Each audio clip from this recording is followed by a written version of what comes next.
आज मैं आपके लिए लेके आया हूँ कक्षा 9 का सीबीएसई या एनसीईआरटी हरियाणा बोर्ड का जो सेकंड चैप्टर है आपका बहुपद, उसके बारे में आज विस्तार से हम जानेंगे कि बहुपद क्या होता है, बहुपद को किस प्रकार हम निरूपित कर सकते हैं, किस प्रकार बहुपद के गुणांक होते हैं और बहुपद की घात क्या होती है, शून्य बहुपद क्या होता है। आज जब इन टॉपिक्स के बारे में चर्चा करेंगे तो बहुपद के बारे में जानने से पहले आप ये देखिए कि मैंने आपके सामने यहाँ कुछ बीजीय व्यंजक लिखे हैं। बीजीय व्यंजक आप समझते होंगे। बीजीय व्यंजक वो होते हैं जिसमें एक चर और एक अचर पद होता है। बीजीय व्यंजक क्या होते हैं? जिसमें एक अचर होता है और एक चर पद होता है। अचर और चर का मतलब है जैसे 2x है तो 2 इसमें क्या है, 2 इसमें अचर है और x इसमें जो है वो चर है। अचर पद वो होता है जिसका मान हमेशा निश्चित रहता है, बदलता नहीं है। यहाँ 2 का मतलब 2 ही रहेगा, इसका मान निश्चित होता है और जो चर होता है उसका मान बदलता रहता है। बदलता कैसे है? देखिए, जैसे 2x मैंने लिख दिया तो यहाँ x की वैल्यू आपको पता नहीं है, अज्ञात है तो x की वैल्यू आप जो भी रखोगे उसके बाद ही इस 2x की वैल्यू आएगी। मान लो x की वैल्यू आपने 0 रख ली, 0 रख ली तो इस बहुपद का जो आंसर आएगा वो 0 आ गया आपका। x की वैल्यू अगर आपने 1 रख दी तो 2 आ गया इसका उत्तर। x की वैल्यू 2 रख दी तो इसका उत्तर 4 आया। इसका मतलब आप देख रहे हो कि यहाँ पर अचर जो पद है वो 2 है। अचर का मान हमेशा निश्चित रह रहा है आपके सामने और जो चर है उसका मान देखो बदल रहा है। और यहाँ पर 0, 1, 2, 3, -1, -2, -7 कुछ भी हो सकता है। तो इसका मतलब बीजीय व्यंजक जो वो होता है जिसमें एक अचर हो और एक चर हो। अब आप कहोगे जी जैसे x है तो इसमें जो है अचर आपको नजर नहीं आ रहा, आपको एक चर ही नजर आ रहा है, एक वेरिएबल ही नजर आ रहा है, आपको कांस्टेंट इसमें आपको नजर नहीं आ रहा। अचर को कांस्टेंट कहते हैं इंग्लिश में, चर को कहते हैं वेरिएबल। तो इसमें देखो आप x के अंदर जो है ये वेरिएबल तो x है आपका, अचर तो है, लेकिन इसमें अचर आपको पता नहीं लग रहा। तो अचर जो है वो 1 है, इसमें कितना है? 1 है। इसका मतलब कांस्टेंट 1 है और वेरिएबल इसका x है। तो इसके बाद हम आते हैं बहुपद के ऊपर। तो बहुपद वास्तव में क्या होते हैं? बहुपद एक प्रकार के बीजीय व्यंजक ही होते हैं और कुछ नहीं होते। और बहुपद को जैसे मैंने आपके सामने कुछ एग्जांपल्स लिखे, जैसे 2x है और ये 3y है, माइनस का x है, -1/2x है। तो इसके अंदर सबके अंदर आप देख रहे हो कि सारे सबके अंदर क्या है? अचर गुणा चर है, यानी एक अचर पद की चर पद के साथ गुणा है। यहाँ पर अचर 2 है और चर आपका x है, और इसमें 3y में आपका अचर जो है वो 3 है, चर आपका यहाँ y आ गया। चर कुछ भी हो सकता है, x, y, z। इसके अंदर -x में आपका अचर पद कितना है? -1 है और चर आपका x है। इसके अंदर आपका अचर -1/2 है और चर आपका x है। तो ये सारे के सारे बहुपद है। क्या है? ये सारे के सारे बहुपद है। तो बहुपद की परिभाषा आप इस प्रकार से दे सकते हो कि बहुपद एक प्रकार का बीजीय व्यंजक होता है। उसमें एक चर और एक अचर पद होता है। अब बात आती है कि बहुपद के प्रकार कितने प्रकार के होते हैं, बहुपद किन से बना होता है और बहुपद घात क्या होती है बहुपद की, इनके बारे में हम अलग अलग करके विस्तार से जानेंगे। इसमें आप सबसे पहले हम ये उठाते हैं कि एक चर में बहुपद क्या होता है। एक चर में बहुपद वो होता है जिस बहुपद में केवल एक चर हो एक चर का मतलब क्या है कि जैसे 2x है और आपका 3y है, 2x की 2 प्लस में 3x प्लस में 3 और 7z की घात 3 प्लस में 5z square plus 3z plus 7। ये सारे के सारे क्या है, ये सारे के सारे बहुपद है। इसमें आप देखो, इसमें अचर 2 है और चर आपका x है, और इसमें अचर 3 है, चर आपका y है। इसके अंदर क्या है आपके इसके अंदर कई पद हो गए आपके। इसके अंदर 2x की 2 भी एक पद है और ये 3x भी पद है। ये सारा का सारा इसको हम बहुपद ही बोलेंगे। और इसके आगे जब हम वर्गीकरण करेंगे तो ये त्रिपदी में आता है, 3 पद है इसमें। और ये हम आगे डिस्कस करेंगे भी एक पदी क्या होता है, द्विपदी क्या होता है। ये तो मैं सिंपल आपको ये बता रहा हूँ कि एक चर में बहुपद क्या होता है। एक चर में बहुपद वो होता है जिस बहुपद में केवल एक ही चर हो। जैसे ये 2x है तो इसमें एक चर x है, ये 3y है तो इसमें एक चर जो है वो क्या है, ये y है। इसमें जो चर है वो x है, आपको पता है। नीचे वाले में चर जो है वो z है। तो जिस बहुपद में केवल एक चर हो उसे एक चर वाला बहुपद कहा जाता है। उसे क्या कहा जाता है, उसे एक चर वाला बहुपद कहा जाता है। उसके बाद आता है गुणांक, कोफिशिएंट। गुणांक क्या होता है, गुणांक पदों का ही होता है। जैसे मैं यही उदाहरण दे लेता हूँ कि 2x की 2 प्लस 3x प्लस 3 है, तो इसमें जो ये इसके अलग अलग ये 3 पद है, एक ये पद हो गया, एक ये पद हो गया, एक ये पद हो गया। इसके अंदर आप देख रहे हो कि x की 2 का गुणांक, गुणांक वो होता है किसी भी पद में हम जो चर पद के साथ जो अचर पद होता है उसको उसका गुणांक कहा जाता है। चर के साथ जो अचर पद होता है उसको उसका गुणांक कहा जाता है। जैसे इसमें चर x की 2 है, ये x ही है, वैसे चर वेरिएबल x है इसमें, तो x की 2 की घात है, इसमें x की घात 2 है, तो इसमें x की घात 2 का आपसे गुणांक पूछेंगे तो x की 2 का गुणांक हमारे पास क्या है, x की 2 का गुणांक जो है हमारे पास है यहाँ पे 2। इसी प्रकार x का गुणांक कितना है, x का गुणांक है हमारे पास 3। और इसमें क्या है, इसमें ये खुद ही अचर है, तो इसका मतलब इसके अंदर अच्छा एक बात और है कि बहुपद का जैसे मैंने आपको बताया, चलो ये थोड़ा सा आगे और डिस्कस करेंगे हम। इसके अंदर x की घात कितनी है। अब आप कहोगे जी यहाँ तक तो ठीक है, इसमें x की घात 2 है, इसमें x की घात 1 है, कुछ नहीं है तो इसका मतलब 1 है। इसमें x की घात कितनी है, अब इसमें x है ही नहीं है। देखो आप ध्यान से, 3 को मैं लिख सकता हूँ 3 गुणा x की घात 0 है। इसका मतलब आपको बताया कि किसी भी डिजिट की अगर घात 0 हो जाए तो उसका मतलब उसका मान 1 होता है। तो यहाँ हम कह सकते हैं कि 3 गुणा 1, वैल्यू वापस 3 आ गई। तो इसका मतलब क्या है कि अगर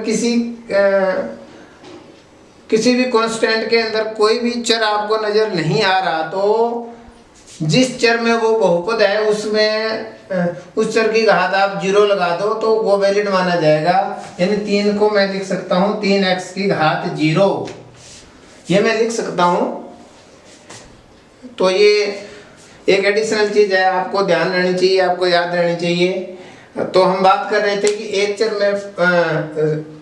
चर में बहुपद हो गया, गुणांक के बारे में बात कर रहे थे। तो गुणांक का मतलब होता है कि किसी भी पद के अंदर जो उसका वेरिएबल होता है, जो उसका चर पद होता है, उसके साथ जो अचर होता है वो उसका गुणांक होता है। उसके बाद हम आते हैं अचर बहुपद। अचर बहुपद क्या होता है, अचर बहुपद वो होता है जिसके अंदर कोई भी चर ना हो, सीधी सी बात है। कोई भी कांस्टेंट हो सकता है, जैसे 2 है, 5 है, -3 है, ये सारे के सारे अचर बहुपद है। क्या है? ये सारे के सारे अचर बहुपद है। कांस्टेंट पॉलिनोमियल्स कहते हैं इसको हम, मतलब जिनके अंदर कोई भी चर आपको नजर नहीं आ रहा, इनको अचर बहुपद का कहा जाता है। और जीरो जो होता है उसको हम शून्य बहुपद कहते हैं। क्या कहते हैं हम इसको? शून्य बहुपद कहते हैं। तो ये बात आपने ध्यान में रखनी है। उसके बाद हमारा आता है बहुपद की घात। मान लीजिए कोई भी बहुपद मैंने यहाँ लिख दिया 2x की 2 + 3x = 1, ये मेरे पास बहुपद है। तो इस बहुपद के अंदर जो अधिकतम घात होती है, बहुपद के अंदर जो आपका वेरिएबल होता है, जो आपका चर होता है, चर की अधिकतम घात को जो है वो बहुपद की घात कहा जाता है। इसके अंदर चर हमारा x है, वेरिएबल x में ये बहुपद है, तो इसका मतलब x की घात यहाँ पर कितनी है? हमारे पास 2 है। तो यहाँ पर बहुपद की घात हमारी क्या आ गई? 2। कोई भी बहुपद है, जैसे लेट्स से x की 3 प्लस में 3x + 7 है, तो इसके अंदर बहुपद की घात हमारी कितनी है? 3 है। यानी आपने मैक्सिमम घात देखनी है, आपने अधिकतम घात देखनी है। जो चर पद है उसके अंदर उसकी अधिकतम घात कितनी है, उसे हम बहुपद की घात कहते हैं। और एक बात और है कि बहुपद की घात हमेशा एक होल नंबर होती है, हमेशा एक पूर्ण संख्या होती है। अगर किसी भी बहुपद की घात अगर एक पूर्ण संख्या नहीं है तो उसे हम बहुपद नहीं कह सकते।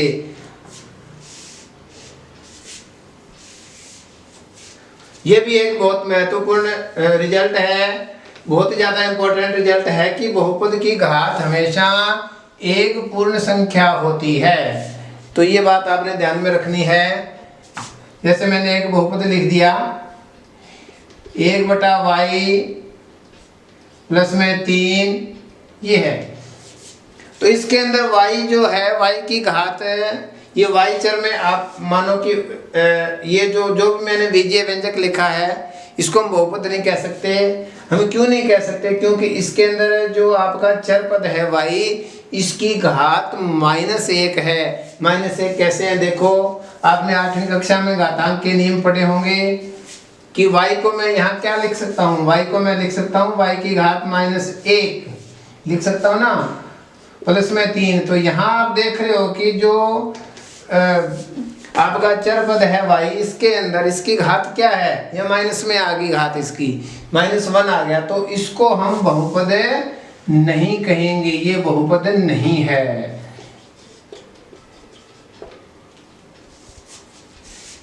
यानी बहुपद की घात हमेशा और हमेशा क्या होती है? पूर्ण संख्या होती है।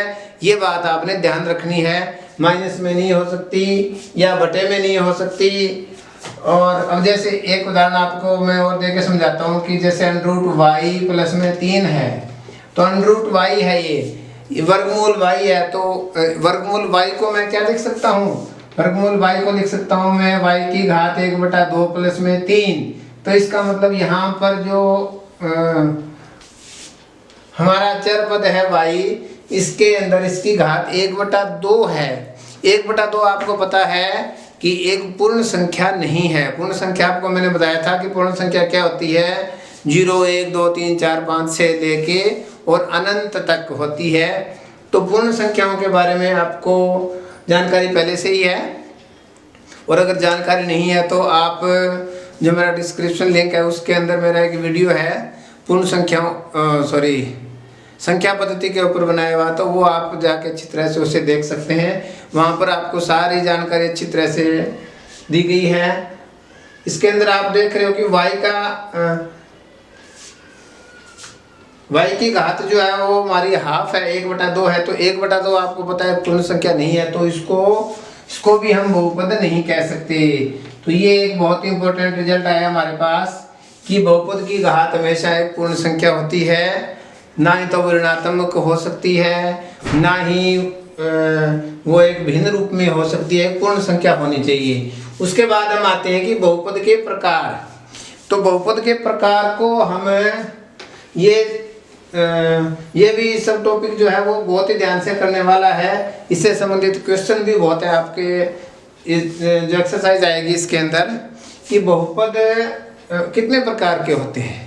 तो हम सबसे पहले देखते हैं कि घात के आधार पर बहुपद कितने प्रकार के होते हैं। यह है घात के आधार पर, घात के आधार पर यानी हम सबसे पहले क्या देखेंगे इसमें हम देखेंगे कि बहुपद की घात कितनी है, उसी के आधार पर हम उसका वर्गीकरण करते हैं। जैसे मैं आपके सामने एक उदाहरण लेता हूँ, x + 2 हो गया मेरे पास और 3x की 2 + x + 1 और x की 3 + 2x + 2x की 2 प्लस में x + 7। ये मैंने आपके सामने 3 बहुपदों के उदाहरण लिखे हैं। पहला है x + 2, x + 2। तो इसके अंदर आप देख रहे हो कि जो हमारा वेरिएबल है, जो हमारा चर है, उसकी घात कितनी है। इसकी घात कितनी है? इसकी घात है हमारे पास 1। घात कितनी है इसकी? 1 है। और दूसरे में जो है वो चर की घात हमारी कितनी है? बहुपद की घात हमारी कितनी है? 2 है। और इसमें बहुपद की घात हमारी कितनी है? 3 है। तो जिस बहुपद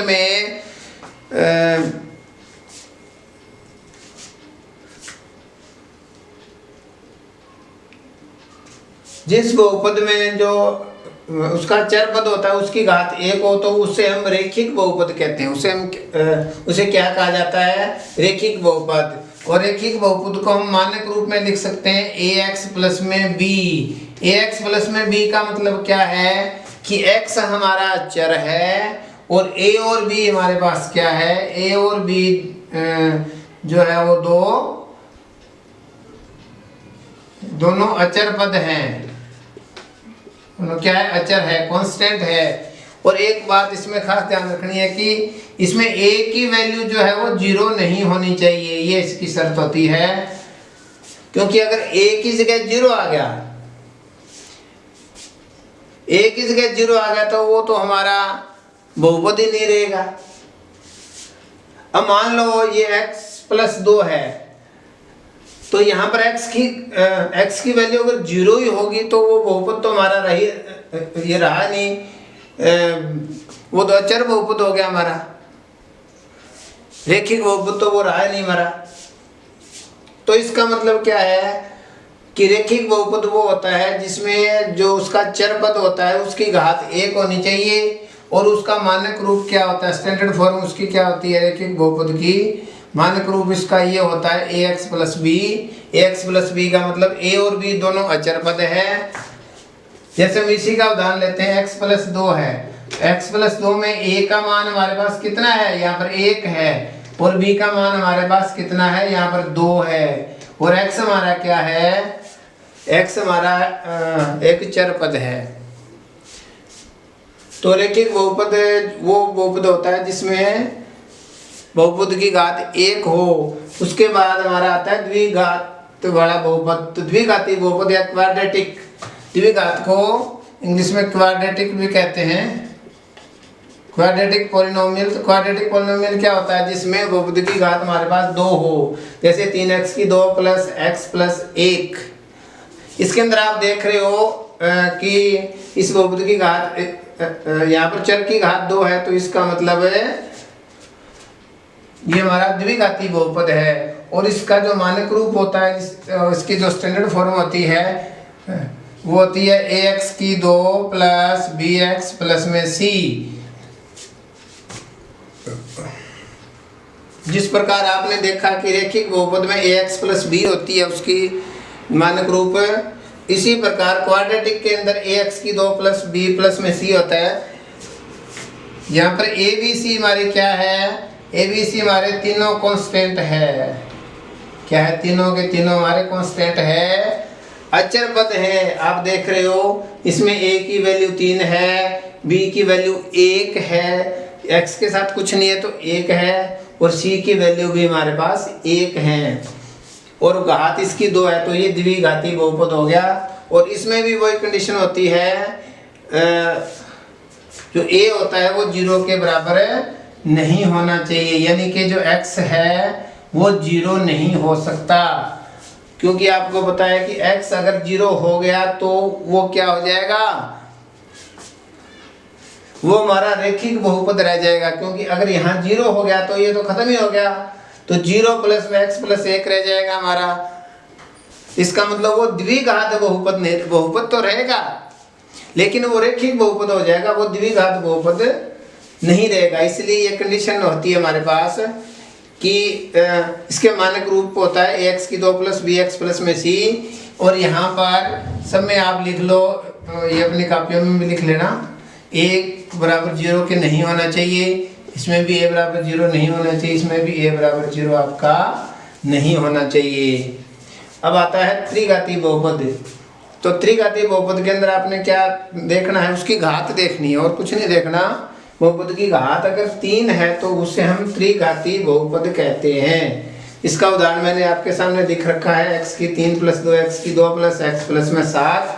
तो इसके अंदर आप देख रहे हो कि वेरिएबल जो हमारा x वेरिएबल में ये बहुपद है, x जो चर में बहुपद है हमारा, इसमें जो है इसकी घात हमारी 3 है, तो इसे त्रिघाती बहुपद कहा जाता है। इसके अंदर एक इसका मानक रूप क्या है, ax की 3 प्लस bx की 2 प्लस cx प्लस में d, इसका ये मानक रूप होता है। इसके मानक रूप का मतलब है कि इसमें a की वैल्यू 0 नहीं होनी चाहिए।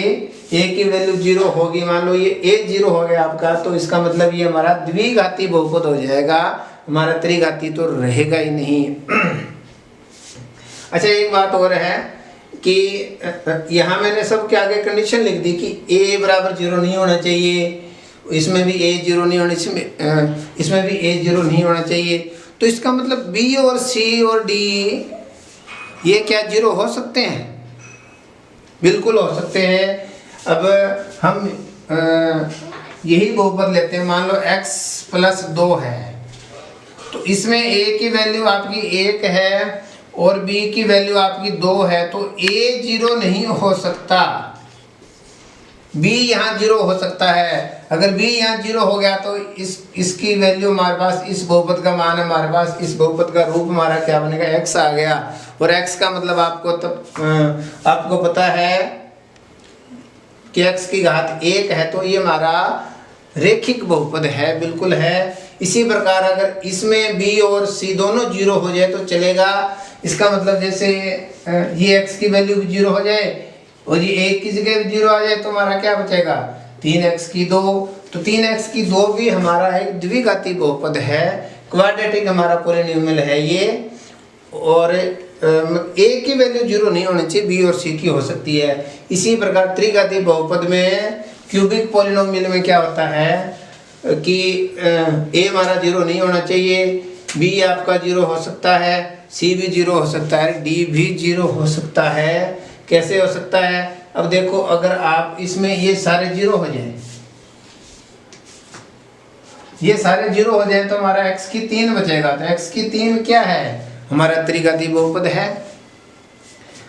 हमें तो उसकी घात देखनी है। तो मैं उम्मीद करता हूँ कि ये सभी बच्चों को बहुत अच्छे तरीके से समझ में आ गया होगा और इनसे संबंधित जो सवाल है वो आप आसानी से कर सकते हो, आप बिल्कुल भी टाइम नहीं लगेगा आपका। और अगर एक बार आपको कोई भी चीज़ इनमें से समझ नहीं आई तो आप कमेंट बॉक्स में जाके कमेंट कर सकते हो, और आप मुझे मेरे व्हाट्सएप नंबर भी जो है आपके पास, तो पूछ सकते हो। और इसके बाद हैं जीमेल कर दो यार, बीच में ये क्यों देख रहा है? अरे मैं तुमको मेमोरी पूरी होगी तो कहता ना जो के बाद तो ठीक कर दूंगा, तुम बोलो व्हाट्सएप नंबर के बाद, तुम बोलो व्हाट्सएप नंबर के बाद। अब हम देखते हैं कि एक पदी, द्विपदी और त्रिपदी बहुपद क्या होते हैं।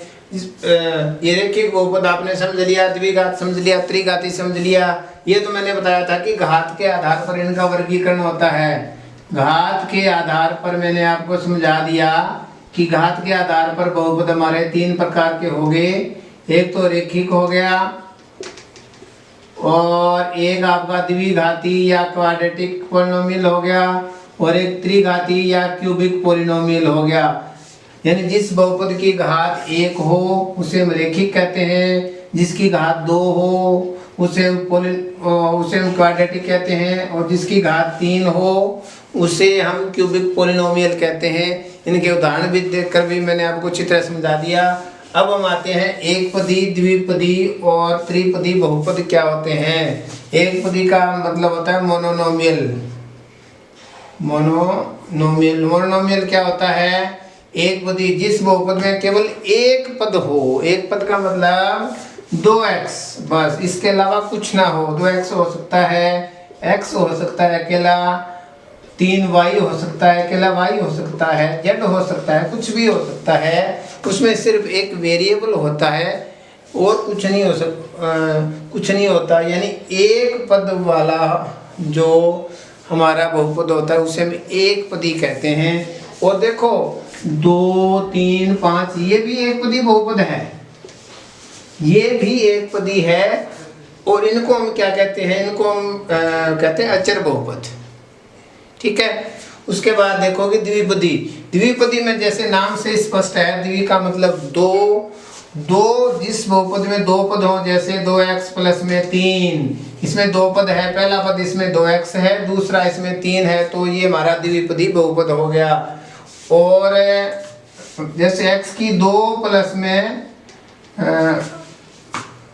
3, ये भी हमारा द्विपदी ही है। अच्छा, एक बात आपने ये ध्यान रखनी है कि आप जब पदों के आधार पर इसका वर्गीकरण देखो, ये वर्गीकरण है इसका पदों के आधार पर। पदों के आधार पर इसमें हमने पद देखने हैं भी, इस बहुपद में पद कितने हैं। इसमें हमने घात देखी थी और इसमें आपने पद देखने भी, पद कितने हैं।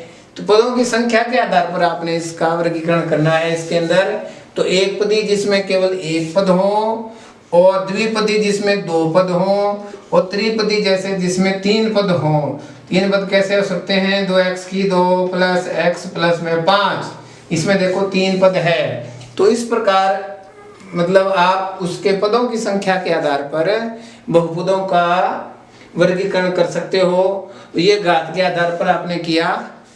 तो आज के इस लेक्चर में इतना ही। अब आप मेरे ख्याल से आपका जो इसमें 2.1 है और 2.2 के कुछ लगभग आपके सम हो जाएंगे।